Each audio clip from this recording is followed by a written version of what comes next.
नमस्कार, स्वागत है आप सभी का। समीक्षा अधिकारी सहायक समीक्षा अधिकारी के लिए हम लोग सामान्य हिंदी का मॉक 3 आज सॉल्व करने जा रहे हैं और इसमें हम लोग 30 प्रश्नों को पूरी व्याख्या के साथ में हल करेंगे। प्रश्नों के बारे में मैंने पिछले वीडियोज में बताया है कि ये सारे प्रश्न ऑड वन टाइप के रहेंगे, यानी कि कौन सा एक सुमेलित नहीं है, इस प्रकार के प्रश्न रहेंगे। तो और चूंकि लगभग सभी में दो दो के पेयर रहेंगे, इसका अर्थ ये है सीधा सा कि एक प्रश्न के बहाने आपके कई सारे फैक्ट तैयार हो जाएंगे और आप खुद को भी देख पाएंगे कि आपका प्रिपरेशन लेवल अभी क्या है और कैसे जो है आगे आपको तैयारी करनी है।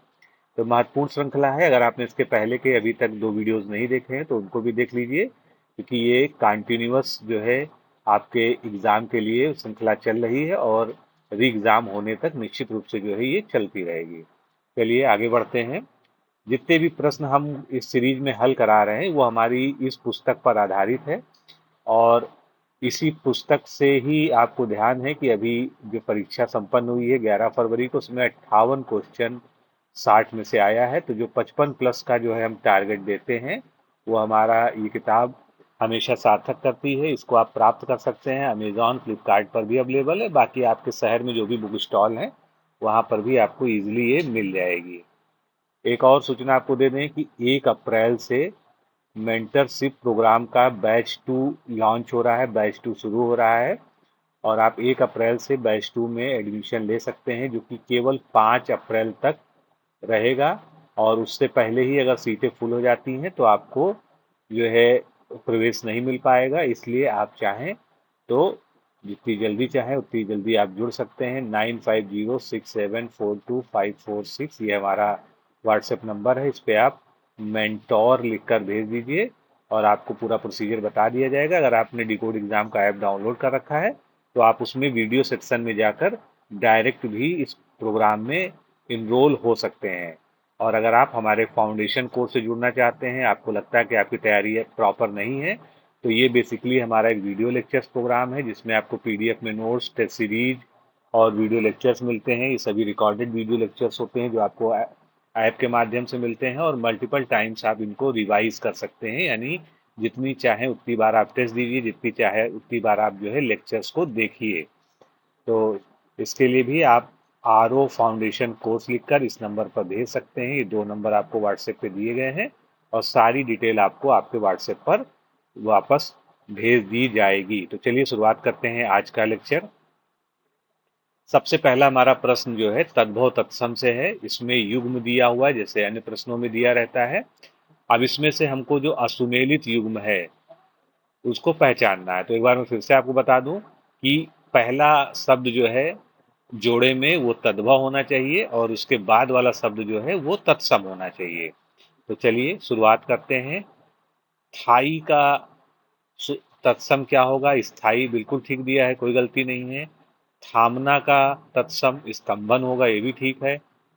थाम का स्तंभ होगा, ये भी ठीक है। लेकिन थान थान का जो है कपड़ा नहीं होता है। तो कपड़ा का आप लोग जानते हैं क्या होता है? करपट होता है तत्सम शब्द।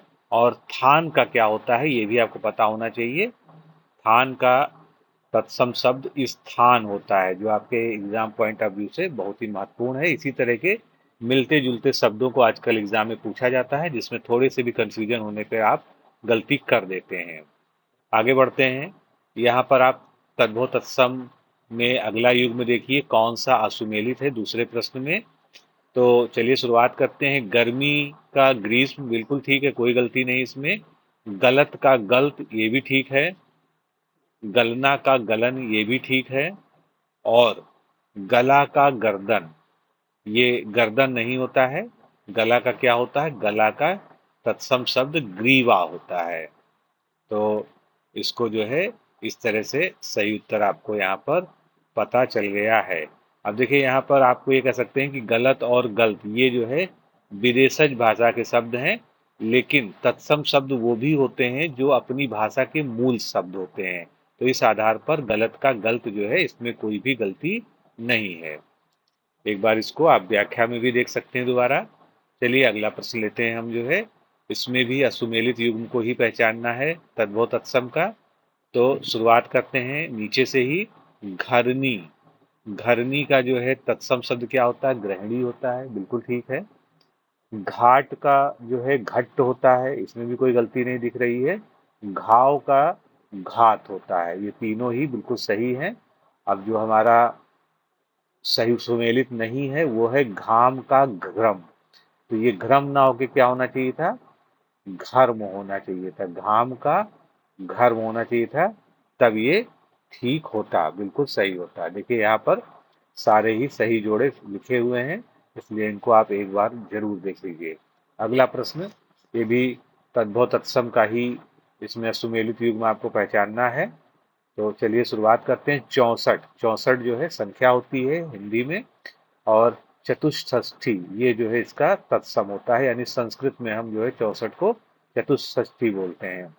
इसी प्रकार चौ का चतु होता है, ये भी ठीक है, इसमें भी कोई गलती नहीं है। चौरी का चमरी होता है, ये भी ठीक है। 40, तो 40 का तत्सम शब्द यहाँ पर दिया हुआ है चतुस्त्रिंशत।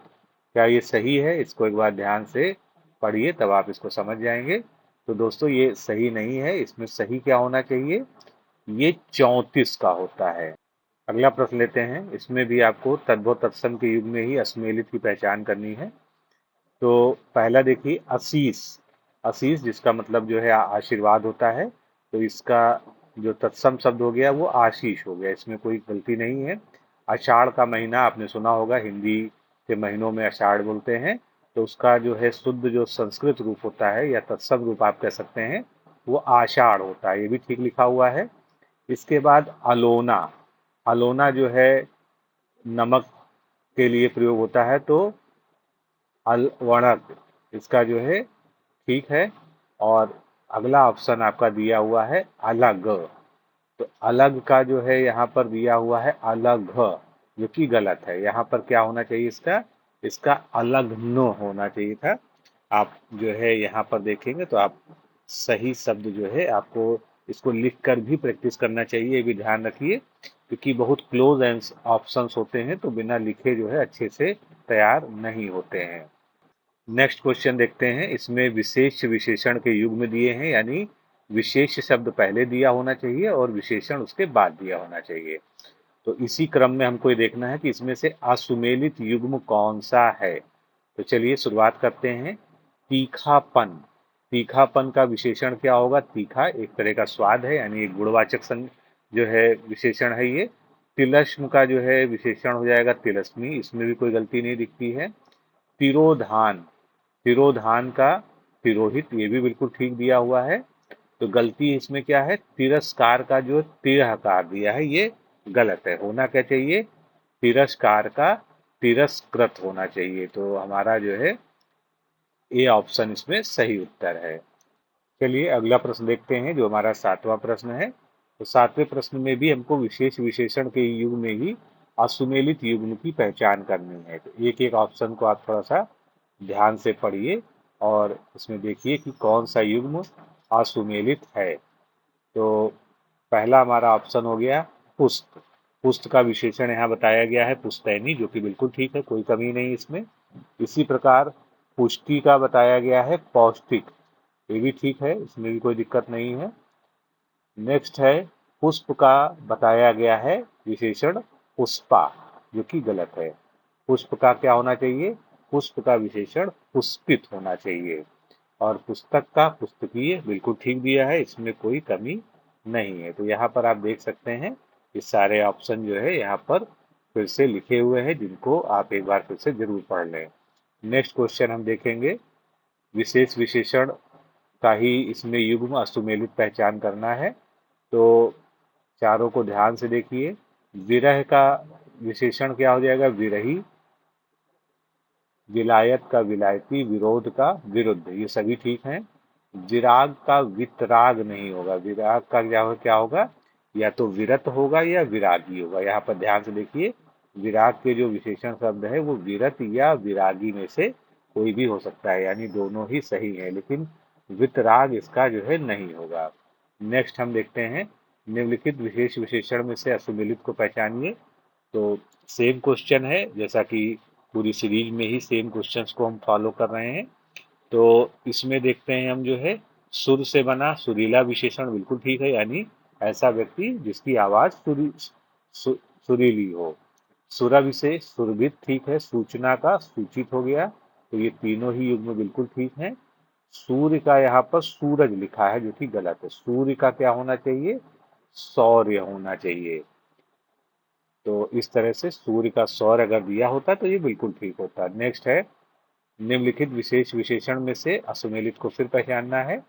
तो इसमें से एक एक करके देखते हैं। शौक से बना हमारा विशेषण शौकीन, कोई कमी नहीं है, बिल्कुल ठीक है ये। शोषण से बना हमारा शोषित, यानी जिसका शोषण किया गया हो, तो शोषित व्यक्ति, इसके आगे आप अगर लगा कर देखेंगे तो आप समझ जाएंगे कि ये व्यक्ति की विशेषता बता रहा है, शोषित। शोक से शोकाकुल, जैसे कहते हैं ना कि शोकाकुल परिवार, तो परिवार कैसा है, शोकाकुल है, तो ये विशेषण हो गया। अब बचा शोभा से शोभिता, तो शोभा से शोभिता नहीं होगा, शोभा से क्या होगा, शोभित होगा, तब ये सही होता है। तो यहाँ पर बी हमारा विकल्प सही है। ये देखिए, इसको हम सही तरीके से इस तरह से लिख सकते थे। नेक्स्ट हमारा जो क्वेश्चन है, वहां पर विलोम युग्म पहचानना है कि विलोम का युग्म कौन सा इसमें से सुमेलित नहीं है।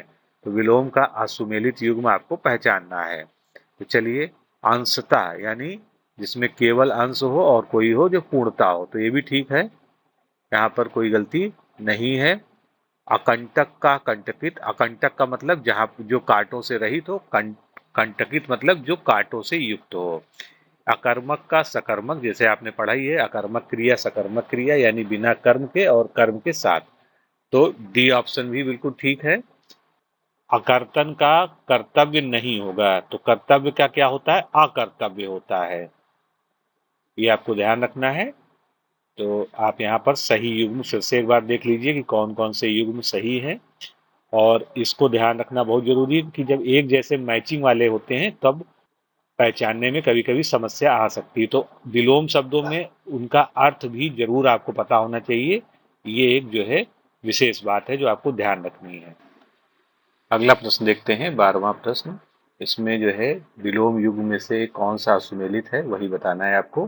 तो चारों ऑप्शंस को हम ध्यान से अगर पढ़ें तो इसमें स्पष्ट रूप से आप देख पाएंगे कि किसमें जो है युग्म सुमेलित नहीं है। तो पहला ऑप्शन देखते हैं, कमी। कमी का जो है विलोम यहाँ पर बहुतायत दिया है, बिल्कुल सही दिया है, इसमें कोई भी गलती नहीं दिखाई देती है। कर्ता का विलोम अकर्ता होगा। कर्कश का विलोम मधुर होगा, ये भी बिल्कुल ठीक है। करुण का विलोम अकरुण नहीं होता, करुण का विलोम क्या होना चाहिए, करुण का विलोम निष्ठुर होना चाहिए।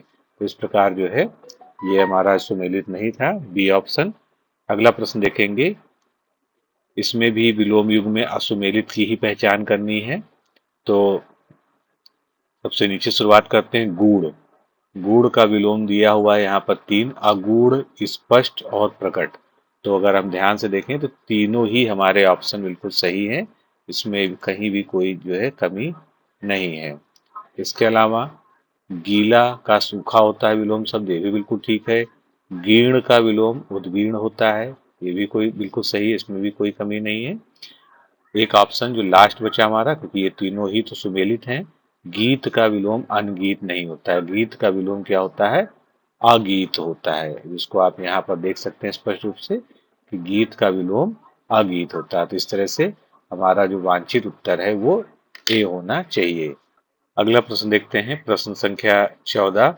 इसमें भी हमको विलोम का ही असुमेलित युग्म ढूंढना है कि कौन सा इसमें सुमेलित नहीं है। तो सारे ऑप्शंस पे ध्यान देते हैं। पहला हमारा है झिल्लड़ का गप। झिल्लड़ का मतलब जो है क्या होता है कि जिसमें जो है छेद हो कई सारे, और गफ का मतलब होता है जिसमें छेद ना हो या एक जो है वो प्रॉपर हो। फिर दूसरा ऑप्शन हमारा है झीना। झीना का जो है तरफ होता है, इसको स्पष्ट करने के लिए गाढ़ा दिया हुआ है, तो ये भी ठीक है, दोनों ही यहाँ पर सही हैं। झूठ का विलोम सच होता है, जो कि सबसे आसान ऑप्शन है, तो तीनों ऑप्शन जो है सुमेलित हैं। चौथा ऑप्शन आप देखिए, झोपड़ी और कुटिया, ये आपस में क्या होते हैं, विलोम शब्द नहीं है, ये आपस में क्या है, ये आपस में समानार्थी शब्द हैं। तो झोपड़ी या कुटिया का विलोम क्या होना चाहिए, महल होना चाहिए। तो इस तरह से हमारा डी ऑप्शन करेक्ट है। नेक्स्ट क्वेश्चन देखेंगे, 15वां क्वेश्चन। इसमें भी विलोम युग्मों में से असुमेलित युग्म को पहचानना है। तो पहला ऑप्शन आपका है तृप्ति का तृप्त। तो क्या ये सही है? बिल्कुल सही नहीं, क्योंकि तृप्ति का तृप्त विलोम नहीं होगा। तृप्ति का विलोम जो है अतृप्ति होगा। इसी के आगे अगर हम आ लगा देंगे तो अतृप्ति जो है इसका बिल्कुल सही हो जाएगा। बाकी जितने भी ऑप्शन दिए हैं वो ठीक है, जैसे कि त्रसित का तृप्त, तृष्णा का वितृष्णा या तृप्ति, और तेज का हल्का या मंद। तो यहाँ पर देखिए काफी क्लोज ऑप्शंस हैं, एक जैसे ही ऑप्शन सभी आप उसमें दिख रहे हैं। तो इस तरह के प्रश्नों को हल करने में बहुत ही सावधानी बरती जानी चाहिए। नेक्स्ट क्वेश्चन देखेंगे हम। इसमें जो वाक्यांश के लिए युग्म दिए हुए हैं, एक शब्द दिया हुआ है उसके सामने, इसमें से कौन सा असुमेलित है, यानी जो सुमेलित नहीं है वो हमको पहचानना है। तो चलिए एक एक करके पढ़ते हैं। अधिक समय तक जीते रहने की इच्छा क्या कहलाती है? जिजीविषा। जिसको हम लोग सामान्य जो है अर्थों में या जीवित रहने की इच्छा या जीवित रहने की प्रबल इच्छा के नाम से भी जानते हैं। तो ये ऑप्शन बिल्कुल ठीक है, इसमें कोई भी कमी नहीं है। नेक्स्ट ऑप्शन को पढ़ते हैं। अधिक समय तक जीते रहने का जो इच्छुक होता है उसको क्या कहते हैं? तो उसको जिजीर्ण नहीं कहते हैं, उसको क्या कहते हैं? जिजीविषा से ही शब्द बना है, जिजीविषु। तो इसी तरह से हमारा बी ऑप्शन ये सुमेलित नहीं था। बाकी दो ऑप्शंस को भी हम देख लेते हैं, क्योंकि जिजु विषु तो आपको मिल गया सही उत्तर। अधिकार में आया हुआ या प्राप्त किया हुआ अधिकृत कहलाता है, और अधिकार पूर्वक कहा गया या किया गया आधिकारिक कहलाता है। नेक्स्ट क्वेश्चन देख लेते हैं 17 नंबर। ऋषि का कहा हुआ वचन, अब ये क्या सुमेलित है या नहीं सुमेलित है ये आपको देखना है। तो ऋषि का कहा गया वचन जो है आर्ष कहलाता है। आर्ष वचन या आर्ष कहलाता है, ये ठीक है, इसमें कोई दिक्कत नहीं है। ऋषि निर्मित अथवा कथित, ये आर्ष कहलाएगा, ये भी बिल्कुल ठीक है, इसमें भी कोई कमी नहीं है। तो ये दोनों ऑप्शन हमारे ठीक हो गए। फिर सी ऑप्शन हम देखते हैं ध्यान से। एक क्षुद्र रोग जिसमें 4-5 फुंडियां आसपास निकलती हैं उसको कच्छपिका कहते हैं, इसमें भी कोई कमी नहीं है, एक बीमारी होती है एक प्रकार की जो है। अब आखिरी ऑप्शन निश्चित रूप से यही आपका उत्तर होना चाहिए। एक दिन के अंतर से आने वाला ज्वर क्या कहलाता है? एक ज्वर नहीं कहलाता है, उसको हम क्या कहते हैं? एक तरह कहते हैं। तो इसको ध्यान से देखिए, एक तरह ये कहलाता है। अगला प्रश्न देखते हैं, ये भी वाक्यांश का ही प्रश्न है। किसी चीज पर आसक्त न होने की दशा क्या कहलाती है? अनासक्ति। बिल्कुल ठीक है, इसमें कोई कमी नहीं है। किसी टूटी हुई इमारत का शेष बचा हुआ अंश क्या कहलाता है? भग्नावशेष कहलाता है, ये भी ठीक है। किसी छोटे से काम में त्रुटि ढूंढना, इस क्रिया को क्या कहते हैं? छिद्रान्वेषण कहते हैं। और ये त्रुटि जो ढूंढता है, अगर उस व्यक्ति के बारे में आपसे पूछा जाए तो छिद्रान्वेषी इसका जो है सही उत्तर हो जाएगा। तो अब आखिरी ऑप्शन हमारे पास बचा, किसी चीज या बात की इच्छा करने वाला इक्ष्वाकु नहीं कहलाता है। क्या कहलाता है? इच्छुक कहलाता है। इक्ष्वाकु क्या होता है? इक्ष्वाकु एक वंश था जिसको बारे में आपने पढ़ा है। नेक्स्ट क्वेश्चन देखेंगे हम। इसमें भी असुमेलित को ही पहचानना है। क्षत्रिय पुरुष की पत्नी क्या कहलाएगी? क्षत्रिया नहीं कहलाती है, ये क्या कहलाती है? छत्राणी कहलाती है। तो ए ऑप्शन हमारा जो है सुमेलित नहीं था, तो हमको अपना सही उत्तर मिल गया। लेकिन बाकी भी जो ऑप्शंस हैं उनको अच्छे से पढ़ना जरूरी होता है। तो क्षमा करने वाला व्यक्ति क्या कहलाता है? क्षमाशील। क्षीण शरीर वाला, यानी जिसका शरीर क्षीण हो गया हो, दुर्बल हो गया हो, क्षीणकाय कहलाएगा। और खरीदा हुआ दांत क्या कहलाता है?